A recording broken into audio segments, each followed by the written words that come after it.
नमस्कार, ESPN 9 news में आपका स्वागत है। मैं हूं आपके साथ दिनेश कुमार। हरियाणा की राजनीति एक अलग तरीके की राजनीति है। हरियाणा में लंबे वक्त तक यहां देखा जाए तो कांग्रेस पार्टी की सरकार रही है, लेकिन पिछले 10 सालों में भारतीय जनता पार्टी ने हरियाणा की राजनीति में एक छत्र राज किया है। हरियाणा को देखा जाए तो जीटी बेल्ट, बागड़, पश्चिमी हरियाणा और उसके साथ साथ अहिरवाल, ये ऐसे इलाके हैं जहां पर कहीं ना कहीं 4 भागों में हरियाणा राजनीतिक रूप से बटा हुआ है। रोहतक को हरियाणा की राजनीतिक राजधानी कहा जाता है, तो दूसरी तरफ अहिरवाल के इलाके को इसलिए काफी प्रख्यात माना जाता है कि अहिरवाल से ही राज्य की सरकार चलती है। दरअसल अहिरवाल के सबसे बड़े बीजेपी के इस वक्त राजनेता राव इंद्रजीत सिंह भारतीय जनता पार्टी की कार्यशैली से काफी नाखुश नजर आ रही हैं। राव इंद्रजीत सिंह का कहना है कि बीजेपी में जब मैं शामिल हुआ था उस वक्त हमने भारतीय जनता पार्टी की सरकार को बनाने का संकल्प हरियाणा में लिया था। हमने 2014 में सरकार बनवाई, 2019 में सरकार बनाई और उस सरकार को बनाने में दक्षिण हरियाणा का सबसे बड़ा योगदान रहा। यानी कि राव साहब कहीं ना कहीं अपनी सियासी जो जमीन है उसका जिक्र करते हुए नजर आ रहे हैं। आगामी 90 दिनों में हरियाणा में विधानसभा के चुनाव होने वाले हैं। उन विधानसभा के चुनाव में हरियाणा में क्या वाकई भारतीय जनता पार्टी के लिए बड़ी मुश्किलें खड़ी होती हुई नजर आएंगी? क्या पार्टी संगठन के नेता ही यहां हरियाणा की राजनीति में बीजेपी को बड़ा झटका देते हुए नजर आएंगे?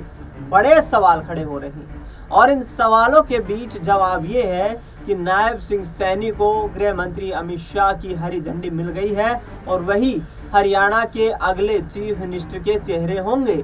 यानी कि भारतीय जनता पार्टी नायब सिंह सैनी के चेहरे पर ही यहाँ पर दांव खेलने वाली है। सिलसिलेवार तरीके से यदि चर्चा की जाए तो हरियाणा राजनीति का प्रमुख केंद्र इसलिए बना हुआ है क्योंकि 3 तरफ से दिल्ली से सटा हुआ है। हरियाणा में राजनीतिक गतिविधियां घटित होती हैं तो उसका प्रभाव दिल्ली पर जरूर दिखाई देता है और ऐसे में हाल ही में संपन्न हुए लोकसभा चुनाव के दौरान भी ऐसा ही कुछ देखने को मिला।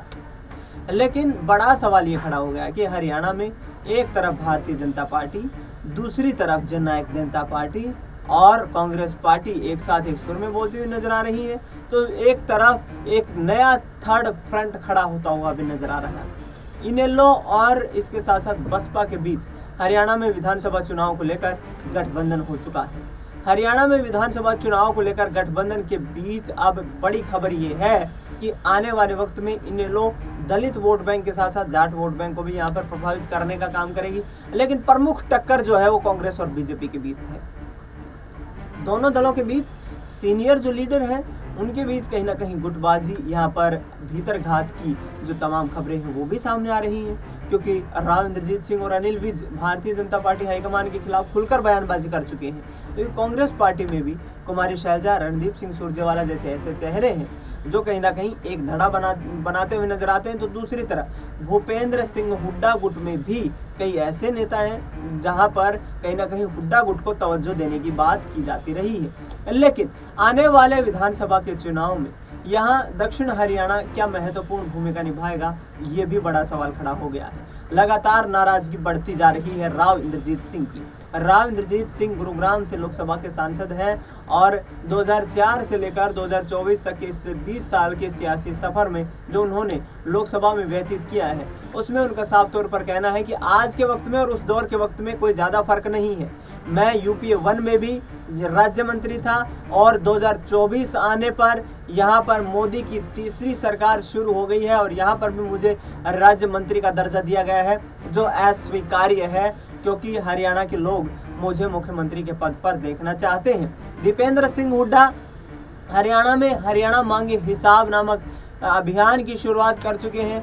तमाम 90 सीटों पर जो है रणनीतियां बनाने की बात की जा रही है। दूसरी तरफ कांग्रेस पार्टी के विधायकों पर ईडी की छापेमारी हमने देखी। महेंद्रगढ़ के विधायक राव दान सिंह के कई ठिकानों पर छापेमारी की गई और दूसरी तरफ सोनीपत से विधायक सुरेंद्र पवार को अरेस्ट कर लिया गया। लिहाजा अब विपक्ष यहाँ पर कहीं ना कहीं सत्ता पक्ष को घेरने का प्रयास करता हुआ नजर आ रहा है। लोकसभा का चुनाव है और इस चुनाव में भारतीय जनता पार्टी किस तरीके से अपनी रणनीतियां तैयार करेगी, ये बड़ा सवाल खड़ा हो गया है। और यदि ऐसा होता हुआ प्रतीत हुआ तो आगामी विधानसभा चुनाव में दोनों दलों के लिए बड़ी मुश्किलें खड़ी हो सकती हैं। दुष्यंत चौटाला ये संकल्प ले चुके हैं कि आगामी 100 दिनों में हम बीजेपी की नीतियों के खिलाफ घर घर तक अपनी आवाज़ को पहुंचाएंगे और लोगों को सजग करने का काम करेंगे। पिछले 4.5 साल में दुष्यंत चौटाला ने कहा कि मैं सरकार में शामिल था, मेरे शामिल रहते हुए ही भारतीय जनता पार्टी ने यहाँ पर रोजगार को लेकर के कोई किसी तरीके की पहल नहीं की।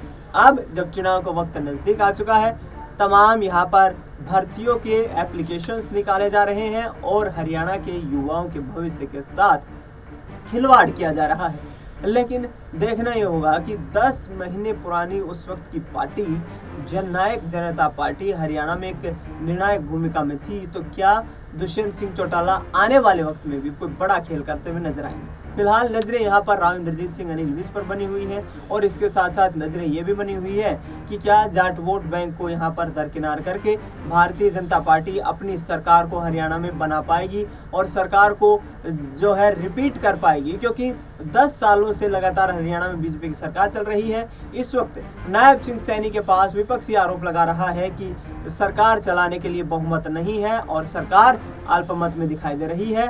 आगामी वक्त परिवर्तन का वक्त है। देखना ही होगा कि किस तरीके से हरियाणा की राजनीतिक फिजाएं बदलती हुई नजर आती हैं और क्या वाकई कांग्रेस पार्टी जो लोकसभा चुनाव में 5 सीटें जीत करके आई है, क्या आधे हरियाणा को फतेह करके पूर्ण बहुमत की सरकार बनाने में कामयाब हो पाएगी।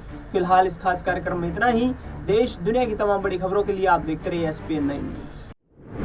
बीजेपी आती हुई नजर आए, नायब सिंह सैनी क्या यहाँ पर कहीं ना कहीं उनका डाउनफॉल शुरू हो जाएगा, क्योंकि नैनपाल रावत के समर्थन वापस लेने से कहीं ना कहीं सरकार पर तलवार तो लटकती नजर आ रही है। देखिए बिल्कुल, यहाँ पर जिस तरीके से पूरा समीकरण आपने समझाया और जिस तरीके से आपने बताया कि जैसे कि 6 निर्दलीय विधायक थे और किस तरीके से 3 निर्दलीय विधायकों ने भारतीय जनता पार्टी को समर्थन ना देकर समर्थन वापस लेकर कांग्रेस पार्टी को अपना समर्थन दे दिया। इसके बाद आप ये देखिए एक और निर्दलीय विधायक आ जाता है, जिस तरीके से आप चर्चा करते हैं, नैनपाल, जो सीधे तौर पर ये कहते हैं कि वो भारतीय जनता पार्टी की नीतियों के खिलाफ थे। उन्होंने अपना समर्थन भारतीय जनता पार्टी को तो दिया, लेकिन वो सम्मान या वो जगह भारतीय जनता पार्टी के नेतृत्व से उन्हें नहीं मिली, अलग हट जाते हैं। यानी कि कुल मिलाकर आप इन 4 विधायक को देख सकते हैं जो निर्दलीय हैं। तीनों ने समर्थन कांग्रेस पार्टी को दे दिया है। अभी तक नैनपाल ने समर्थन देने की बात तो नहीं की है, लेकिन भारतीय जनता पार्टी से अलग हटते हुए नजर आए।